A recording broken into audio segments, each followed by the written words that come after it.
All right, welcome everybody to this important webinar. Um, I'm Lance Luke and my co-host is Martin Pea. I need Martin because he's the one that knows how to operate all the monkeys in the background, making all this stuff work. So it's kind of technical and I just like to go on and talk. I don't like to log in and this and that and all that. But anyway, we got people attending from uh, that live in Hawaii and people from the United States, as far as Georgia, Florida, and even different countries. And we really appreciate your attendance, whether you're on a Zoom platform or on Facebook Live or LinkedIn Live. Thank you. Martin and I have given about 150 webinars to date on mainly building and construction topics. But this webinar to me is the most important because of the nature of the content and what I'm going to be talking about. So first and foremost, the prayers are being sent out every day for Maui and Lahaina especially. Big mahalo to the Maui community for your fast and active response to help those in need of shelter, food, friendship. Because reports I got was that when FEMA and Red Cross had kind of got into the site, they were Maui community members already there. So basically, the community of Maui were one of the very first responders, aside from the local police, fire, and ambulance. So that's kind of says a lot about Hawaii and the people of Hawaii. And by the way, we're broadcasting from Hawaii. We live in Hawaii. We don't live on the island of Maui, but we've been there numerous times. So a little bit about me, so that I'm just not somebody off the street making stuff up. In addition to me being a national building expert, I'm also a member of the National Fire Protection Association. The main goal of the National Fire Protection Association is the prevention of fires, but also their goal is to eliminate death, injury, property, and economic loss due to fires, electrical, and related hazards. And the last count to date, we have about 50,000 members of the association. I've been fortunate enough to have been interviewed by media on several building disasters, such as the Marco Polo fire, the Ala Moana railing accident, and the Florida Surfside building collapse. Okay. This presentation is not primarily to point blame at anyone, but to present and share some information and knowledge that I have to date. Although, here's a caveat: if what I'm saying actually puts blame on someone or in different agencies, so be it. That's what it is, but that's not my main purpose. So moving on, everyone might ask, well, what the heck happened? And you've seen a lot of reports, you've seen videos, you heard news reports, all kinds of stuff. And there's a lot of information, too much information overload. There's actually misinformation and disinformation, and hopefully I can clear some of that up. So what happened? According to various reports, there was dry vegetation that caught on fire, and the high winds helped the fire to rapidly spread. Okay. Basically, the Lahaina community had a false sense of security because they didn't know how dangerous the situation was. Okay. And they felt safe. But what happened was the government that the community depends on they're supposed to be responsible for certain precautions, and there were at each step there was some failure, but I'll talk about that in a little while. Now, conspiracy theories, there's a lot of stuff going out there, and let me tell you what they are. My email, I can't even keep track of my emails. I get so many emails coming in from some secret energy weapon from space, okay, that caused a fire. Aliens, I believe in aliens, but I don't think they caused the fire. There was a report, green lights in the sky shooting a laser beam, a terrorist setting off bombs, planned by the government or rich developers to clear the land for development of hotels, luxury mansions for rich people, of construction of a smart or high-tech city. That's part of the great replacement theory of the new world order. I mean, when you think about these things, sometimes it may make sense, but I don't think any of this stuff is true. Mostly like the energy and all that. Some of it may be true about the land, and I'll talk more about that later. Now, people call it the perfect storm. Well, I don't like that term because we're using the word perfect. Perfect is like not even the word to be used, because nothing was perfect in this disaster. Nothing at all, okay, of what happened. So I'm talking about the battery of errors, and I'll go down the list, okay, that I made. Tall grass that dried due to drought conditions was not maintained, and proper fire breaks were not constructed. Now, how do we get this dry grass stuff? Well, in the past, we had a lot of plantations that grew pineapple and sugarcane, and once those businesses went out of business, then these grasses from Africa started growing, and they grow really wild. But what happens is when it doesn't rain, the leaves dry out, and now you got acres and acres of fuel for a fire. If you're driving around and you see these dry grasses and keabi trees, haliko and all that, and you think, well, if someone threw a cigarette out and it landed in the bushes, guess what's going to happen? It's a wildfire starting, right? So that's one error. Electrical poles, maybe they were not properly supported and protected by a fire. Electrical lines were not properly insulated. Transmission equipment was old and caused sparks, which ignited the grass. That's to be yet to be proven. High hurricane type winds helped to spread the fire rapidly.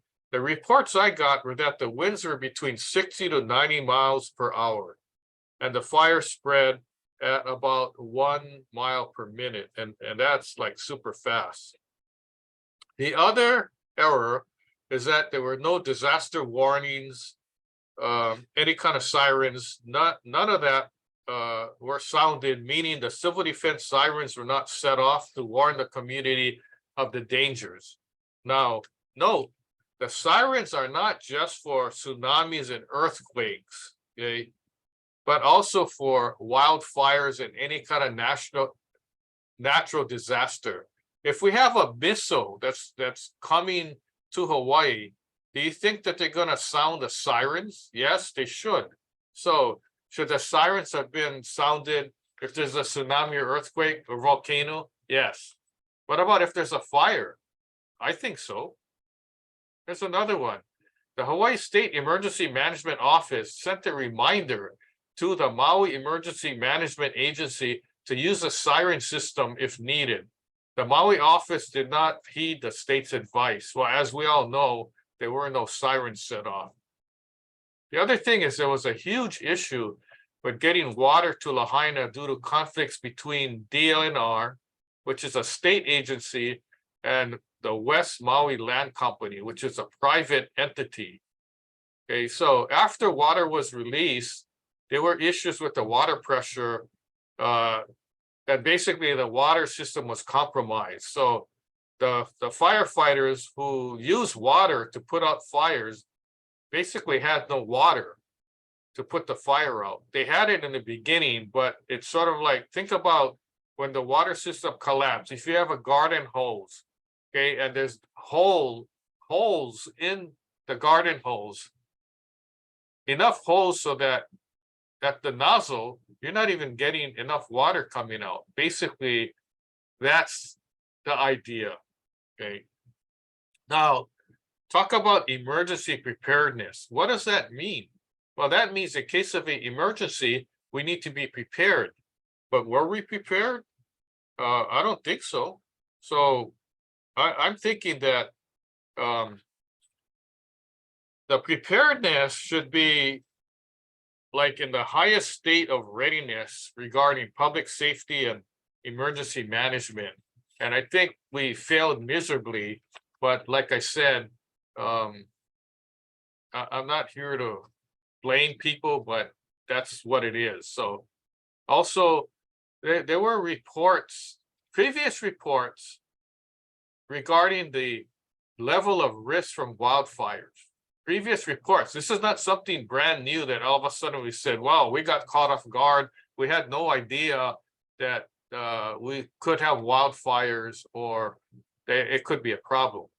Okay, there's reports. The Maui County report on wildfire prevention and cost recovery in July of 2021 had some information in that. So also, currently, various city, state, and federal agencies are expending resources to determine the cause of the fire. FEMA is on site with their electrical engineer. The Bureau of Alcohol, Tobacco, and Firearms are also involved. And that's a federal agency that investigates explosions when there's bombs involved. They go to the site. So I'm happy that we have some help. Now, the next thing is offers to buy devalued property. So there's a term called stigmatized property. If you have let's say a single family house and it burns down or partially burns, there's something wrong with it, right? So that's called stigmatized. So there's talk about, well, unfortunately, this is true. There's vultures and sharks circling. And these are people coming from outside of Hawaii. Okay, I've heard plans to develop Lahaina as a luxury resort tourist destination. I want to tell everyone now that Lahaina is not for sale. I repeat, Lahaina is not for sale. So don't try and call real estate agents and other people to make offers. And that's happening today. Okay, it's easy to find out who the owner of a certain property is because there's real property tax records that have the address, the tax key, and the name of the owner. Okay, and there's cross checks to reference. So that's happening now. So if you're a realtor, okay, your objective is not to talk to these people and help them out. Okay. Now, where do we go from here? Well, as of today, unfortunately, the search and recovery phase is not over. That's still happening. So it's not like people can go in and start demolition and rebuilding. We're not at that stage yet. Be very careful of the burn site. And the burn site is a whole area that was touched by the fire. Okay, there's numerous health hazards present. The air is not good to breathe. The water is not clean. There's debris left from the fire that may contain hazardous materials such as arsenic, asbestos, and lead paint, and other contaminants. contaminants are already leaching into the soil. That's why after the land is cleared, soil testing needs to be completed. Right now, the soil is so contaminated, it could be having lead paint dust mixed with the soil. That's why I don't advise children to go on to the site. And as much as you want your family to go to where your home was, I don't think you should take your children. Okay. Also, silt and dust control fencing needs to be installed and the storm drains protected. Special care needs to be taken so that the silt and contaminated ash and soil does not end up in the ocean. We need to protect the ocean and marine life. Once the contaminants start hitting the ocean, our coral reefs are going to die, and the tropical fishes and all that. That's going to be another natural disaster. In my estimation, the fire debris mitigation and removal will take between 12 to 18 months and cost over $1 billion. To rebuild Lahaina, my estimation is between $7 to $11 billion. And now, this is just my rough guess, okay? So I'm not going to be surprised if the cost to rebuild Lahaina comes close to the cost of building the Honolulu rail. Now, why am I talking about the rail? Because I had an idea. Why don't we just stop the Honolulu rail project and divert all the funds to building Lahaina back? I think that's a good idea. It's never going to happen. You know why? Because it's two different things, right? But I think that's a good idea. And also, believe it or not, we're looking at a time period of rebuilding between 10 to 20 years. It's not going to happen overnight. It's not going to happen within 1 year or 2 years, right? So be prepared for that. Also, the state of Hawaii simply does not have enough surveyors, architects, engineers, contractors, and construction managers to work on 2,000 plus homes, even in a 10-year time span. We don't even have enough building materials. So I have an idea for that, and I'll talk about that later. So, here's my idea. Okay, so my company is Honolulu-based Construction Management Inspection LLC. We also work in Hawaii, mainly in Honolulu on the island of Oahu, but also neighbor islands as well. And we also have projects that we work on the West Coast, okay, California, Oregon, even Las Vegas at times. So my company is offering fee consultation to Lahaina homeowners. We're not there yet, so, but in the future, okay? So I set up a dedicated email address so that homeowners can ask questions and receive expert advice. And that's how we're giving back to the community. So that email address is lahaina@hawaiibuildingexpert.com. That email address is dedicated, and it was just set up the other day.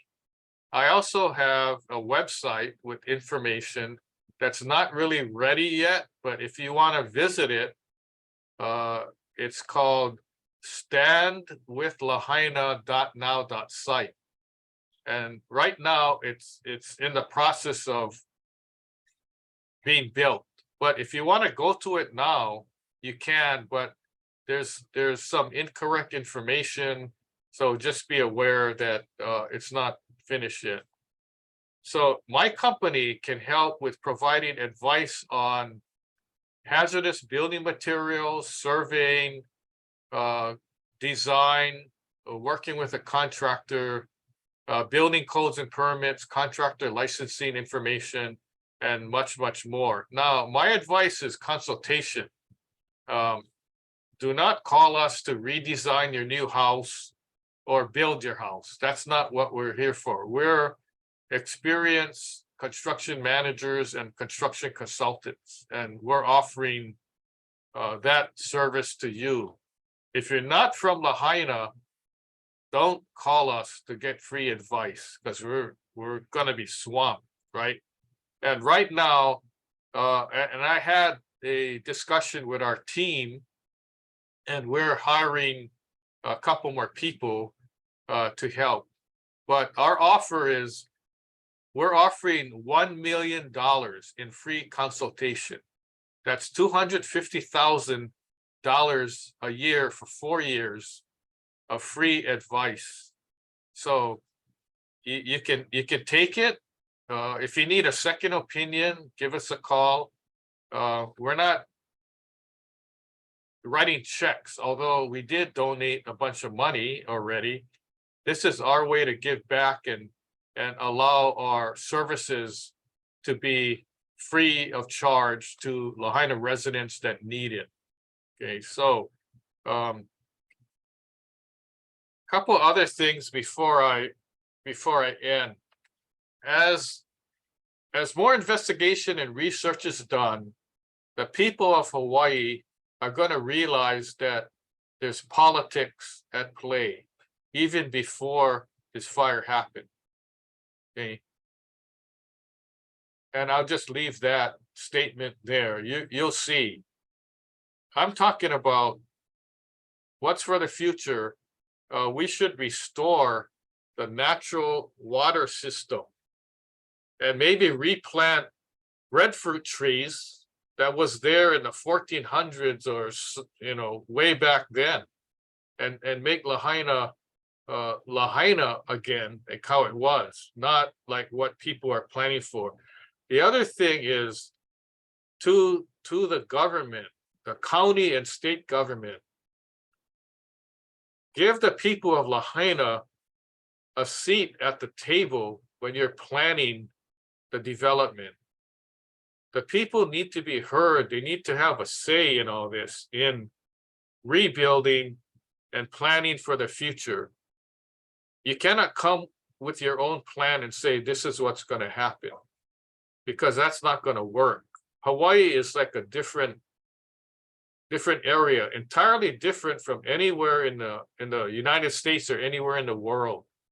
And in fact, I heard somebody talking about why should the US government donate any more money or any money to help Hawaii, because billions of dollars already went to Ukraine, and enough already of that.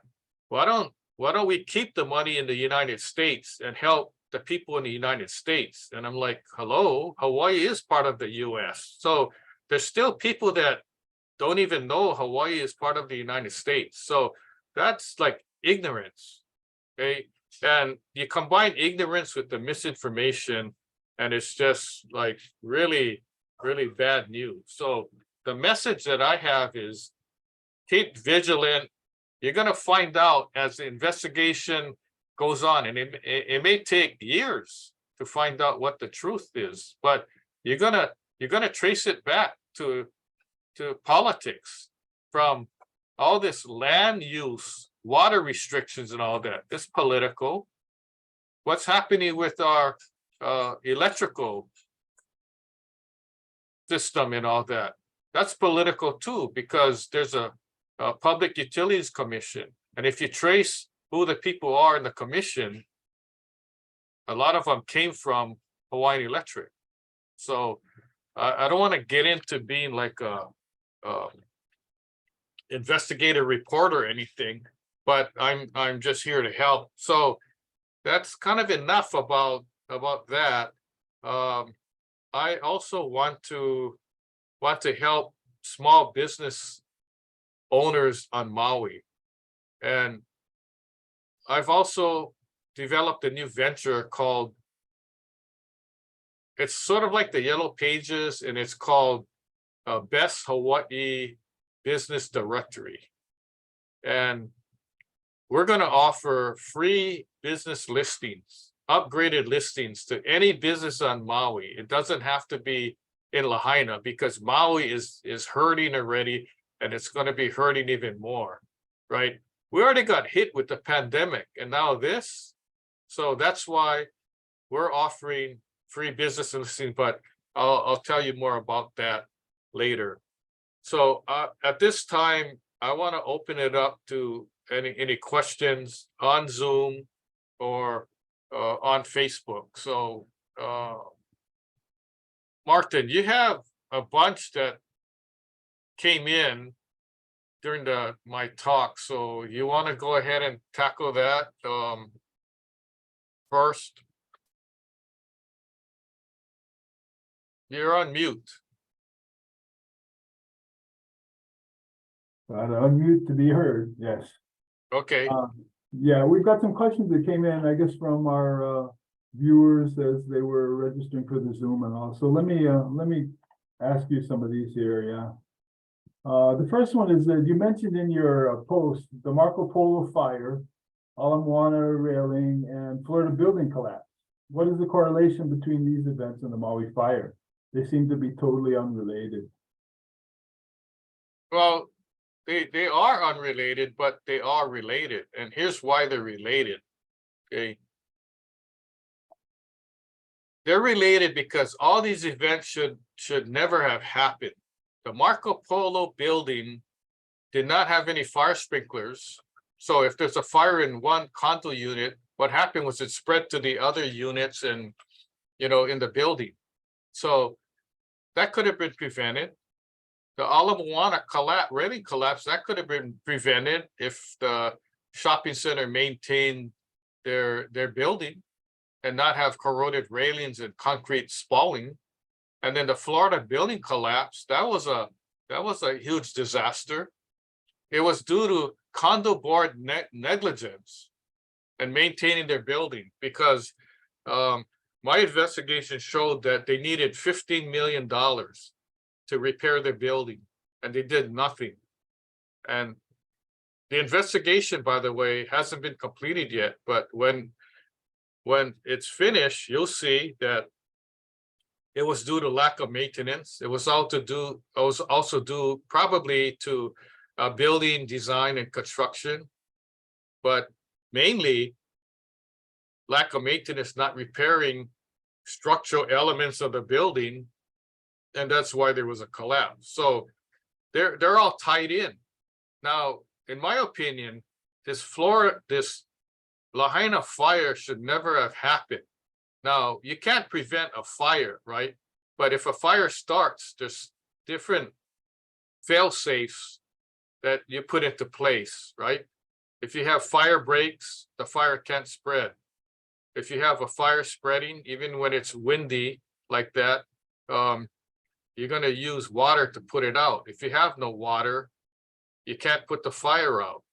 If you don't have proper transformer maintenance and all that, and your electrical line falls on the dry grass and starts a fire, that could be prevented too, right? So all these different scenarios could come into play, and it's all a matter of spending time, money, and energy in preventing these things. And that's why, to me, they're all related together. Okay, thanks, Lance. Another question that came in was, can you explain the current environmental concerns and when you think the area will be safe? You may have mentioned this already. Yeah. Well, the burn area is not safe right now due to, those issues like lead paint and asbestos, which were, common building materials used prior to 1977, 1978. This is well known in the construction and real estate industry. So you have houses, you have buildings that were built, prior to that time period, and now you have some environmental hazards. The other thing is that the materials also mix with ash. The fire by itself creates environmental hazards because there's things that when they burn, they catch on fire and burn, they become hazardous chemicals, such as your carpet lumber, drywall, any kind of furniture, anything made from plastic. We got a lot of stuff made from plastic. When that plastic burns, it becomes noxious, there's noxious fumes. So you don't want to breathe that thing. That's why when there's some deaths caused by fires, the people necessarily don't die because they burn, they died because they're inhaling the toxic fumes. Okay. Also, the tap water is unsafe to drink because the water system is compromised. Okay, so you don't, just be careful when you go to the site. And I'm going to have information on my website when it's completed, so people can go there to get some reference data.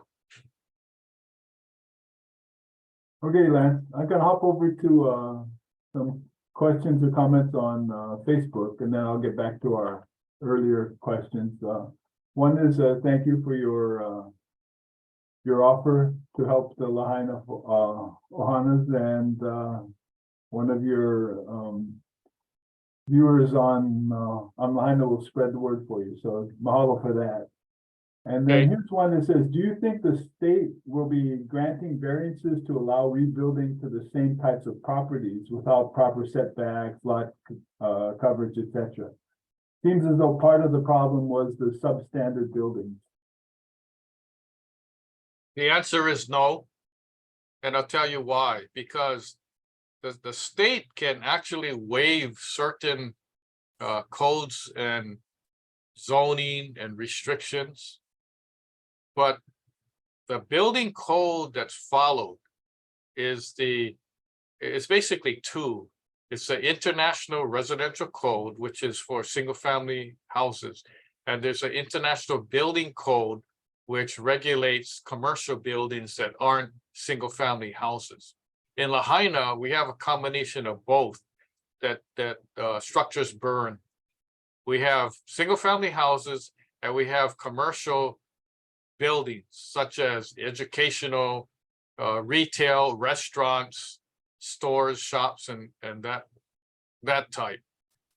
Now, there might be a slight waiver, but because of what happened, they cannot waive fire restrictions and safety precautions. That's going to be like a big red flag. So for instance, you cannot, the code, the zoning and building code says you cannot build a house right next to another house and not have a proper setback, whether it's 5 feet, 10 feet, so forth. So also building materials are going to change too. Okay, so once the house or the structure burns down, it cannot be rebuilt in the same fashion. Say the house was built in 1975. To rebuild it today, you're not going to follow the code back then in 1975. You have to follow the code that's prevalent for 2024 or whatever the building code is at the time they're going to build or get their plans approved. Okay. Likewise, if you know Lahaina town, you were talking about commercial buildings. The buildings were wood frame, most of them, because they were built long ago, wood frame construction, and they were located right next to each other. Okay, the building code, fire code, doesn't allow that, to build right next to a building, especially if it's wood frame. If it's a different type of construction, concrete, that's a different story. So to answer the question, in most cases, the answer is going to be no, but there could be other issues involved, and we'll see how it plays out. But I don't think the state can deviate that much because of the information that they have right now. Because if they did, and there was another fire, and now buildings burnt down, now they're going to be liable because they deviated from what the building code was. So Okay, yeah, good question. Yes, very good. Okay, let me get back to some of our earlier questions. Guess one simple one here was asking how fast was the fire? The fire was super fast. Now think about if the wind is blowing 60 to 80 miles an hour, and you're holding you're holding a torch, right? How fast, and you lit something, how fast is the fire gonna go, right? So reports that I got was there could have been gusts 80 to 90 miles per hour. The reports that I got, the fire traveled about 1 mile per minute. 1 mile per minute. Think about that, right? That's like fast. So the area burned was about 2,170 acres, which equates to, and I did the math, 3,391 square miles. Okay, Lahaina's land area is 7.8 square miles. So doing the math and rounding up to 8 square miles at 1 mile per minute, the fire could have burned the entire Lanai area in 8 minutes. That's how fast the fire was. Now, of course, these are just my guesstimates, but it gives you a good idea. So this is not the true and scientific number, but you can safely say that the fire was super fast. In fact, when you watch the videos that's on the internet with the wind and the fire, I mean, it's like crazy. It's like watching a movie, but it's real. So it's super fast. That's why people got caught off guard. It's not even fast enough for people to leave, to run away, especially if there's no sirens and you didn't get any warning. Okay, so enough of that.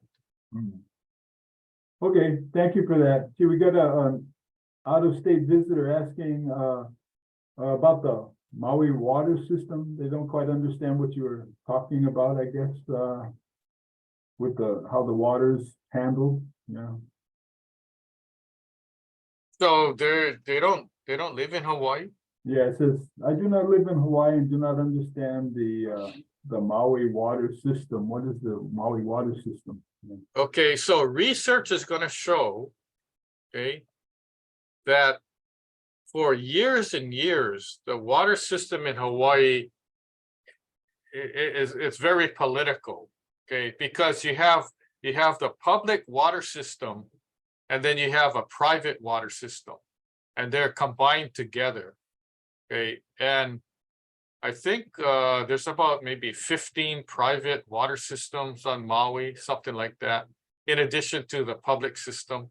Now, when it comes to Lahaina, there's supposed to be a shared water system with public and private, and there was some glitch on that. But in the old days, when we had the plantations and the sugarcane and pineapple fields and all that, water had to be used for that too. That was the main purpose. And then eventually, when houses were built, then they used the public water system, but the private water system was diverted to golf courses and rich mansions and other property. So you're gonna see when it comes out that it's very convoluted and political. You might even get upset when you find out private landowners had water for themselves, and then the residents, the farmers, have to beg for water and all that. But and that's not only on Maui, it happens on other islands as well.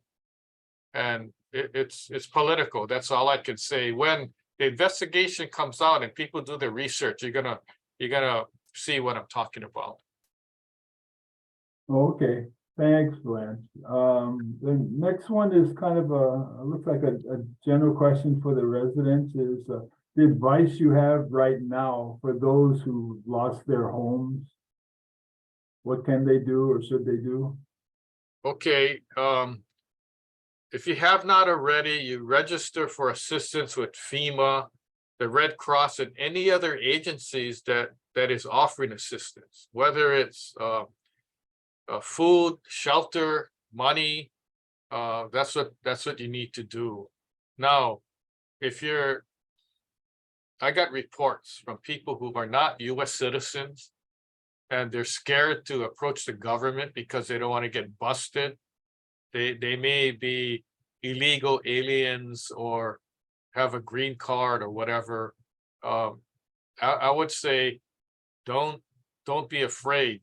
Just try and see what help you can get. And also, it's not very helpful when people apply to the government and they said, well, we need your social security card, your green card, we need your paperwork and all that.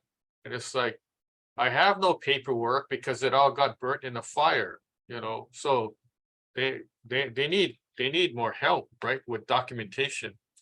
Also, contact the county real property tax office and request a hold on your property tax bills. I think that's probably a given already with what the county's doing, but request a credit, because when people pay their property taxes, you pay it like currently and for the next 6 months.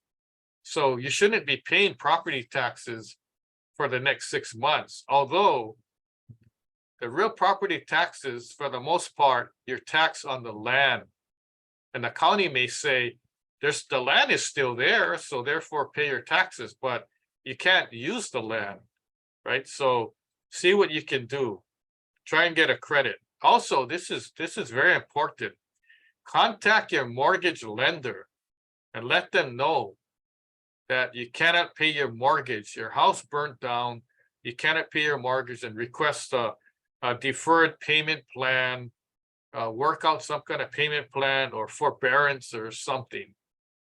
3 months, 6 months or whatever, explain the situation. Almost everybody is aware. All the lenders are aware of what happened. So some of them are going to help you and some may say, well, we don't know if we can help. Now, get this. In your mortgage documentation, when you sign for a mortgage, there's a clause that says you have to pay your mortgage no matter what. So if your house burnt down, it got inundated with a tsunami, or it got blown away from a hurricane, your house is not there anymore. Guess what? Your mortgage requires you to still pay your mortgage payments. Okay, that's how strict it is. So go and ask them, contact them, and see what can be done, right? Especially if you're not working. If you're a small business owner, do the same thing. If you took out a loan, SBA loan or something, do the same thing. Now, if you're a small business owner, apply to SBA. There's a disaster relief funds available, and see, how that can help you. So just follow these things. Most of you have probably done it already, but some have not, but just do as much as you can. Okay, thank you, Lance. This is a kind of a follow-up one, and you kind of touched on it, is do you know how long the insurance takes to cover their losses, if there is The answer is too long. And here's the reason why. From history of insurance claims on the mainland, when there's natural disasters, and most of them were like hurricanes and floods, it may take 6 months to 2 years to get some check from the insurance company. But be aware that the insurance company may not agree with the claim or argue that your coverage does not apply. For instance, I've gotten emails from people that said the insurance company says my insurance doesn't cover wildfire. Well, maybe not, right? So heads up though, if you have a mortgage on your property, okay, and the insurance company writes a check to you, they're going to write the check jointly in your name and the name of the mortgage company, the mortgage lender, your bank. Okay, so so you cannot just cash the check and move to Las Vegas. because your mortgage lender has to countersign the check, and they're gonna want to know, well, I'm not gonna sign over. I want assurance that you have a licensed contractor that's gonna rebuild your house and all that. Because remember, the mortgage is on not only the land, but the house also, okay? And the last report I got, the average house on Maui is like about 1.1, 1.2 million. So naturally, these lenders are gonna balk and say, well, I'm not gonna release the money until I know you're gonna rebuild, right? And then you may have to argue and fight with them and say, well, you know what? I decided not to rebuild. I'm gonna take my money and I'm gonna move. I'm gonna move to Kahului, or I'm gonna move off the island or something. Okay, so heads up, it's gonna be frustrating. Be prepared. No matter how many calls you make, letters you send, emails, whatever, it's just a waiting game. It's just gonna be that difficult. Now, if there was only one or two houses, it might be simpler, but you're talking thousands of houses insured by, the same insurance company. It's gonna take some time for them to go through paperwork and review everything. So just be prepared for that. Very good. Thank you, Lance. And I guess this is another follow-up to that. What recommendations do you have to speed things up when it is time to rebuild, following up on your rebuilding? Can you repeat that? It says, what recommendations do you have to speed things up when it is time to rebuild? Well, I think that's going to be really not on the individual homeowner. That has a lot to do with the government, right? But for Maui residents, I would say contact the county and state and request that demolition permits be waived, and they're probably already going to do that, because you're not going to be in charge. Usually in a case of a single or a few houses being burned, because in order to demolish a house, you need to get a demolition permit, but there's nothing there to demolish. Basically, it's burnt to the ground. So, but the good thing is, I heard that FEMA, EPA, with the Corps of Engineers are going to be the one in charge of doing the hazardous removal and the cleanup, which would be about $1 billion or so. And so the federal government just decided they're going to do that. So for each homeowner, you don't really have to worry about that too much. The government, federal government, is gonna take care of that. But also, contact the county and state and ask them to waive all the building permit requirements. Okay, and that's going to speed things up, because you heard about building permits taking 2 years and all that red tape. So let's cut all the red tape. Also, here's a big one. Request that the state allow outside architects, engineers, and contractors to work on Maui construction projects without requiring Hawaii state registration and licensing. For architects, surveyors, and engineers, you have to have a license from the state of Hawaii. If you have a license in California, that's not allowed, okay? Also, if you're a contractor that's licensed in the state of California, he cannot come to Hawaii and start doing contracting work, because he doesn't have a Hawaii state contractor's license. So my idea is to have the government allow reciprocation, which means if the contractor's license in California or in whatever state, but not licensed in Hawaii, the state allows reciprocation and an exemption. Same way with an architect or engineer, okay? So in other words, we need outside experts, architect, engineers, and contractors to come to Maui to help with the rebuilding. There's no way that Hawaii has enough architects, engineers, and contractors to rebuild. It's impossible, right? So that's why I'm recommending that. So in addition, request that the state allow prefab, package, or modular type homes to be built. In the past, for many years, because Hawaii is like a strong union state, a construction union, the unions did not want these package, prefab, modular homes to come to Hawaii because it'll take jobs away from our carpenters, our concrete workers, and such. But now is not the time to continue that argument. In fact, I got a report that the unions have agreed to allow modular and prefab, because in the past they're like, oh, they're going to take jobs away from us because the house is really built. It's like it comes in a container, and we don't need much labor to put it together, right, from scratch. So times have changed. So I think that's a good thing. So the government has to go in that direction, especially given the situation. Okay, thank you, Lance. Just taking our time and any others on the Facebook and LinkedIn here, but had a couple more that had come in a bit earlier. One was, I guess you brought this up earlier. Have you been contacted directly from investors outside of Hawaii to help them buy real estate in Lahaina? I have personally, and other people that I know have real estate people, and I'm also a licensed realtor in Hawaii.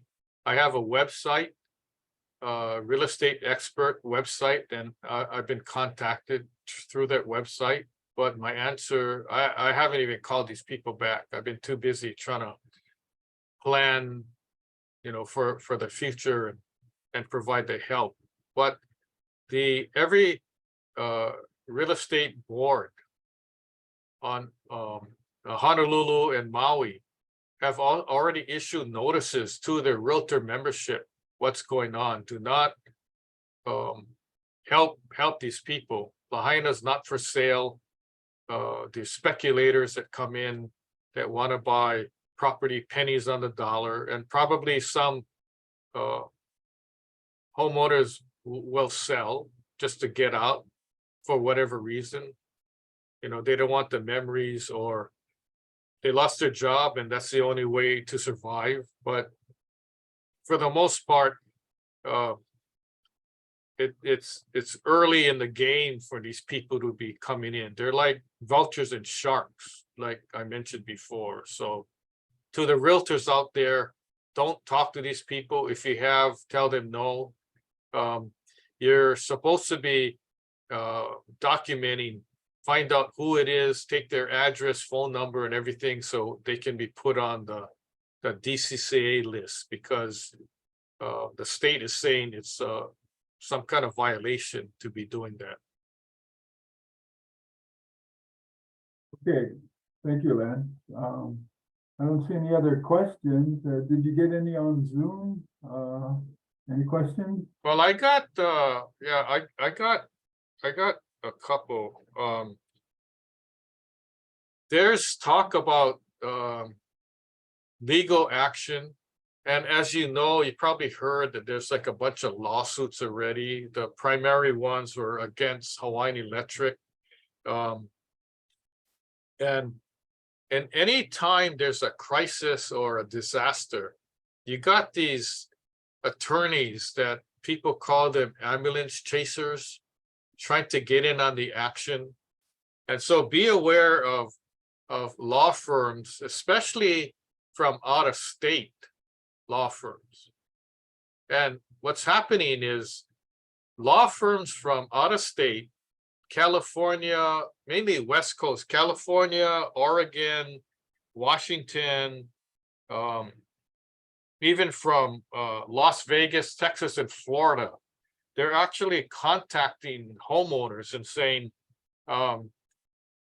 we're experienced attorneys, we can get you money. we're prepared to sue, whether it's individual or part of a class action lawsuit. And and here's the carrot. They're telling these homeowners, right?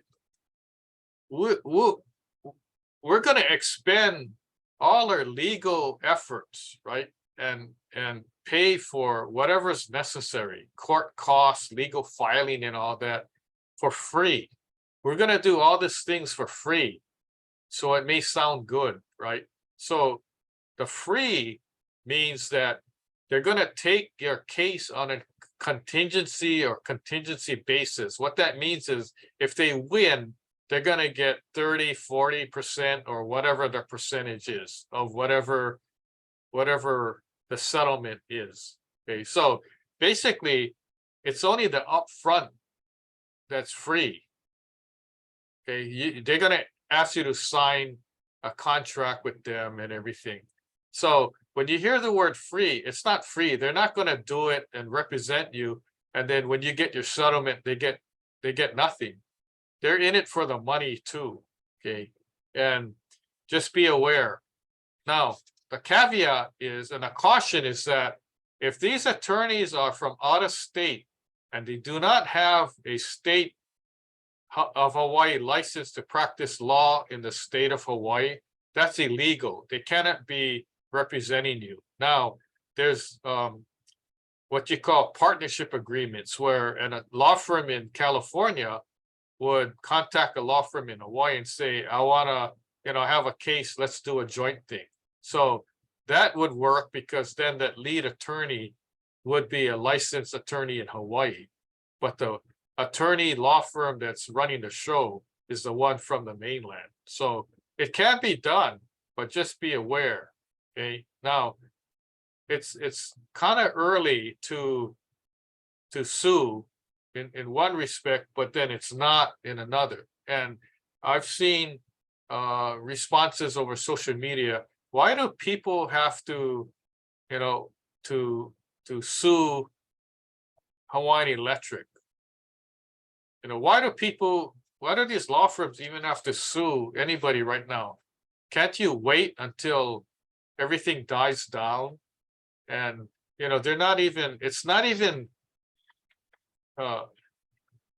completed yet, the search and recover. Why can't you wait until, the search and recover efforts are completed and then, start your litigation and all that? Okay, the reason why attorneys want to sue right away is there's a protection of evidence. Okay, if they wait too long, evidence can be destroyed and they're not available anymore. So they want to at least preserve. And that's, the way that they do things. So in a case of a homeowner suing, there's really no evidence because their house is not there anymore, right? So what they do is they're going to go, and you're going to see it coming up. When it comes to lawsuits, what happens is the law firms are going to name every single entity that has anything to do with the fire, right? And here's what's going to happen. Who's going to get named? Okay? You can't name the dried brush, but whose land is on the dried brush? Did they maintain it? Did they make fire breaks? Did they do anything? What's their history? Okay, and then what was the start of the fire? How did the fire start?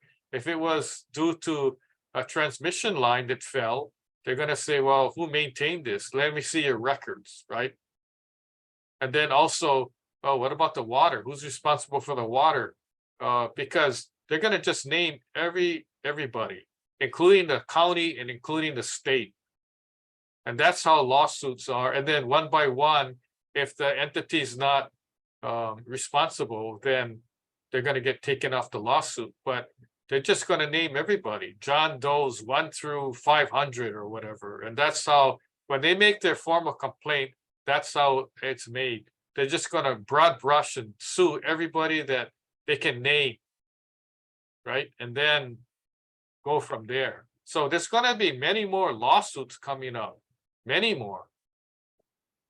And we'll see how it gets settled. Okay, so I think the main target right now is the utility company. That's the main target. And then the rest. So we'll see how it pans out. But it's not, I mean, it's not going to be fun watching this whole thing develop. But then you're going to see, mark my words, you're going to see that it's going to be found that there's political influences involved in the past. Everybody was status quo, but now that this tragic event happened, everyone's going to dig in, find as much information as you can, and then see who's responsible.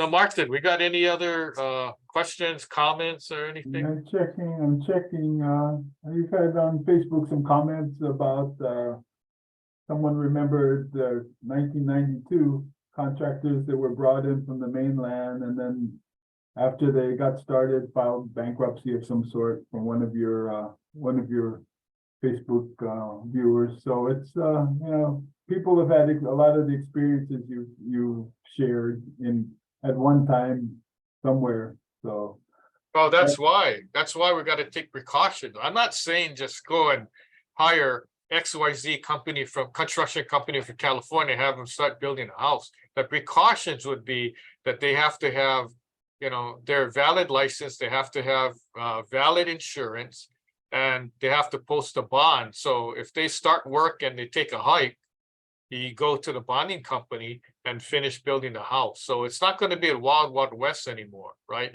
And we've seen that happen a lot. We had 2 hurricanes and there was problems with contractors. Okay, now some other comment came in. This is not the first wildfire that happened on Maui. Maui had other wildfires, so it's like, when was a wildfire that happened last, especially around Lahaina? Did we learn from that? Apparently not. So there's issues that's going to come up. You'll see it coming up, and it's not going to be a fun thing, right? And you're going to hear excuses from the people that get blamed and whatever. But yeah, that's really not going to help the cause. What we're trying to do is help the recovery, get that completed. The next step is going to be hazardous material testing, removal, clean up the whole area. And I don't think there's a dump site on Maui. I think they probably have to take the material offshore somewhere, right? So we'll see what happens. we've had another question come in. I think Yeah. this is Facebook. Yeah, it says, are the vacant lands where the grass grew mainly Bishop Estate land? Do you know? I don't know. I haven't had a record, but I know that Bishop Estate is one of the largest landowners in Hawaii, and so it could be. So when it comes to lawsuits, they're probably going to be named too if they are a landowner. Unfortunately, I'm part of the alumni for Bishop Estate. I was educated, so I hate to see them get sued too, but you know, let's see what happens. Yeah, okay. I don't see anything else coming in now on Okay. Facebook or LinkedIn. Let's see. No, and nothing on the Zoom, I see. Hopefully I Okay, didn't miss- well, we appreciate everybody tuning in. This is probably not going to be the last webinar that we're going to do about the subject. And I'm going to have more information coming out, like on my website, standwithlahaina.now.site. I'm going to put up a lot more information on helping to rebuild, because that's what this is all about.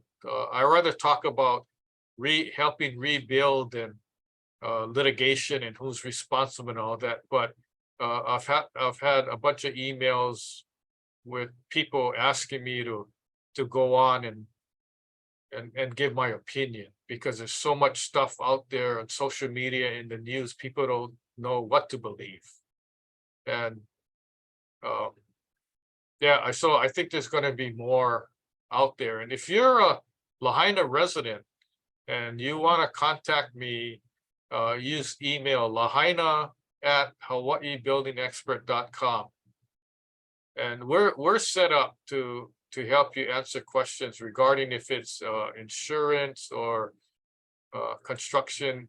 My specialty is in construction and building, not necessarily insurance. But I would probably tell you to contact your insurance people first, but you may need advice from me, and that's fine too. I got something in the chat. The website address is standwithlahaina.now.site. And like I mentioned, it's not totally built yet, but I think we have a good start. It was just all last minute that I put this together. I wanted to do this webinar like several days after the fire, but we weren't prepared to do it right then and there.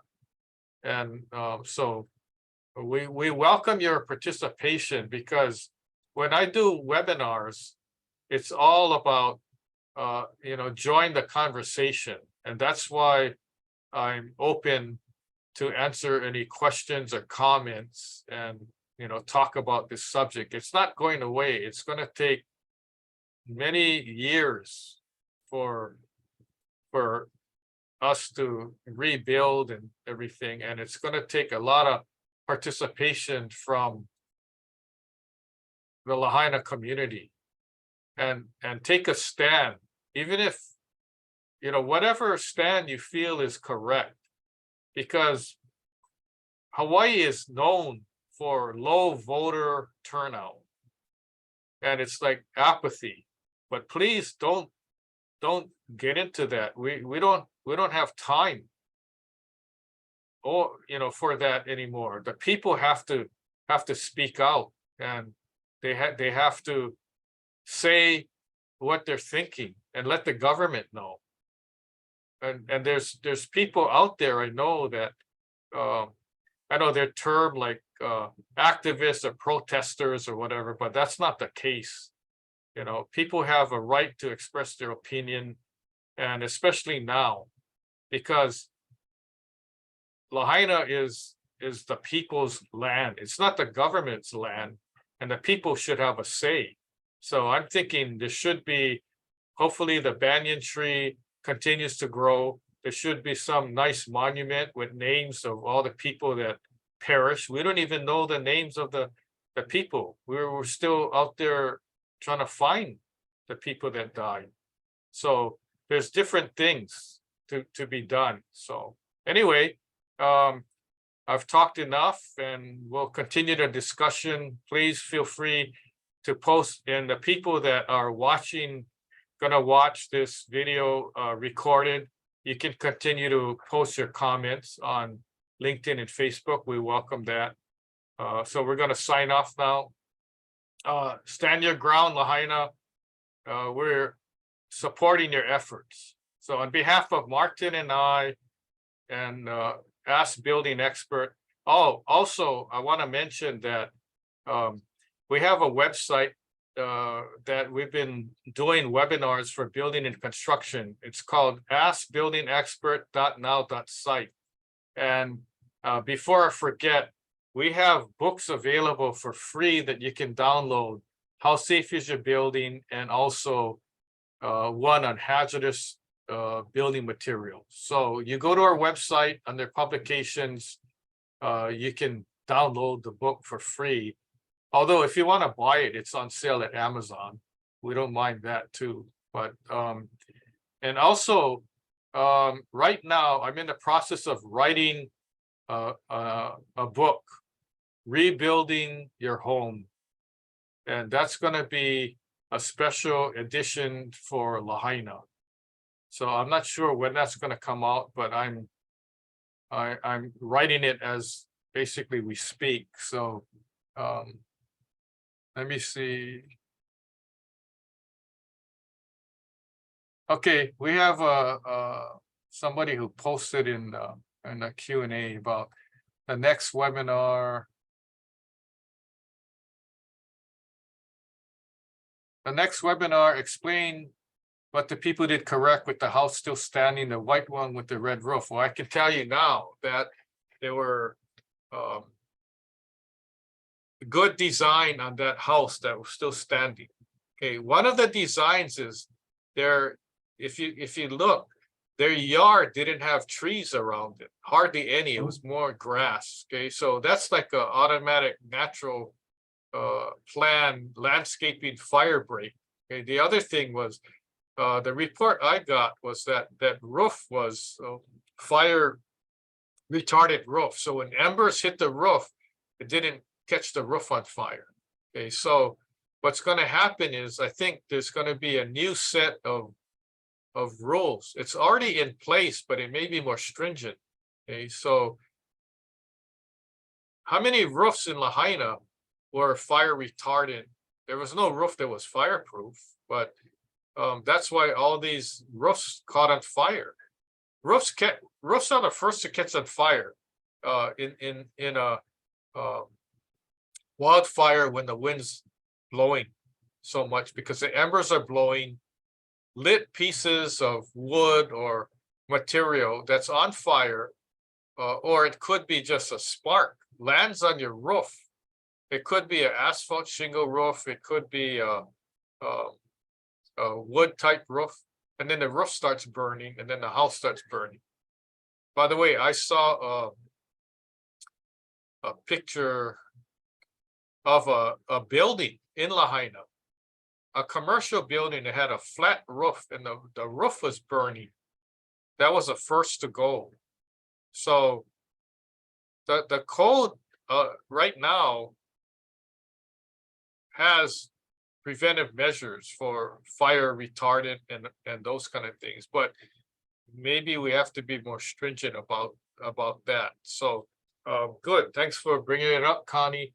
Yeah, we have somebody else. Are metal roofs a good thing? Fran asked that. Yes, it is a good thing, but here's the situation on metal roofs. The older roofs that were corrugated iron, they call them toe-tongue roofs. And that's not approved by building code today. It was just that a lot of buildings had that and there was no hurricane protection. So high winds, all these roofs blew up. That's why when you see photos of all the corrugated iron lying on the ground, that's people's roofs that blew off because there was no hurricane protection.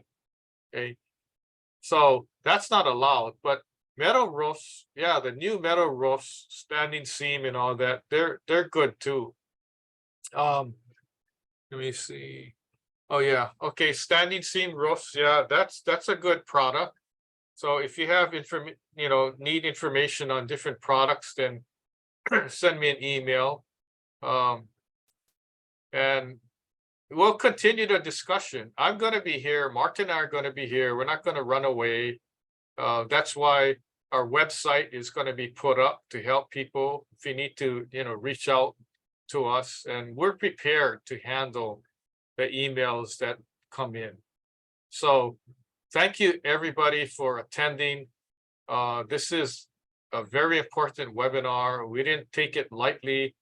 I know some of the things that I presented may not sit well with certain people or agencies, but so be it. We're just going to have to all stand together and work together. So on behalf of Martin and myself and Ask Building Expert webinar series, we thank you very much for attending, and thank you those who logged in from out of state and even in different countries. The message is going to be loud and clear, and we're not going to give up. We're still going to continue. And so join in on the conversation. Post your comments to our social media sites, and we'll be here for you. So until the next webinar, we'll talk to you again. Thank you very much and mahalo for attending. Aloha. Aloha.